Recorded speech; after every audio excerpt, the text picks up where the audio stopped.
د تورخم له لارې پاکستان ته تلونکو مسافرو ته د کرونا ټیسټ له لرلو پرته د ورتګ اجازه نه ورکول کیږي. د دې لارې مسافر وایي دې چارې پاکستان ته ورتګ ستونزمن کړی او له اقتصادي ستونزو سره یې مخ کړي. د کرونا ټیسټ هم یو جبري شی دی چې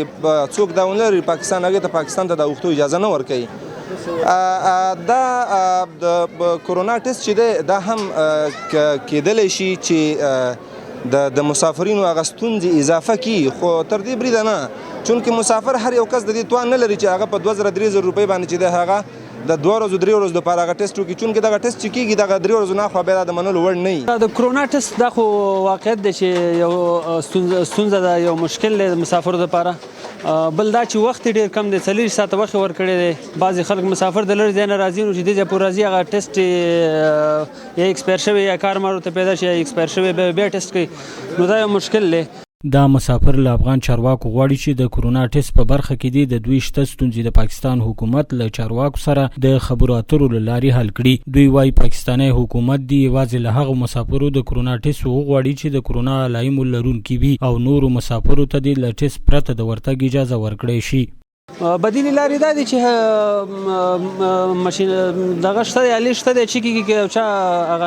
نښانونه د کرونا چې دي هغه که پکې ډېر پیدا شي نو باید همغه خلک چې دی تعقیب کړي، همغه چک کړي او همغه د تېرېدو پرېږدي دي که نه بېرته دغه کړي، دا نور مسافر ته خو سهولت او اسانتیا پکې برابر شي که نه. زموږ د افغانستان حکومت نه او د ټولو چارواکو نه دا خواهش دی او لطف او مهرباني دی وکړي چې دغه د کرونا ټیسټ مسله د پاکستان سره داسې په اسانۍ حل کړي چې کومه اسانه لاري، ځکه چې مسافرین په دې کې نشي کولی چې د کندوز نه زنانه راناست دي او بیا په تورخم کې کته شي او بیا صاحب 3 او 4 ورځې ټیسټونو ته یې څاري، باید چې دغه مشکل د هرې لارې نه چې دا رفع شي. د ننګرهار ولایتي چارواکي هم وایي دا ستونزه د پاکستان کنسلګرۍ له مسؤلینو سره یې شریکه کړې او هلته یې په تمه دي. ننګرهار والي د پاکستان کونسل چې په ننګرهار کې دوی کار کوي هغوی سره لیدنه وکړه او د دې لیدنې پر مهال په ټولو هغو مواردو باندې چې زموږ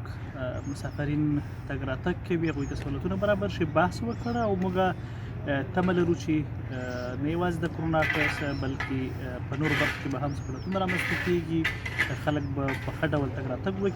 پوره 8 میاشتې تورخم دروازه د کرونا لومړۍ څپې له کبله د دواړو خواو مسافرینو پر مخ تړل شوې وه، خو څو میاشتې وړاندې بیرته د ترانزیت او مسافرو پر مخ پرانیستل شوه په دې شرط چې هلته ورتلونکي مسافر د کرونا ټیسټ له ځانه سره ولري او له هغې خوا څخه افغانستان ته راتلونکو مسافرو ته هم د کرونا علایمو تر لیدل کېدو وروسته د راتګ اجازه ورکول کیږي. سباون ساحل، روحي نیوز، تورخم.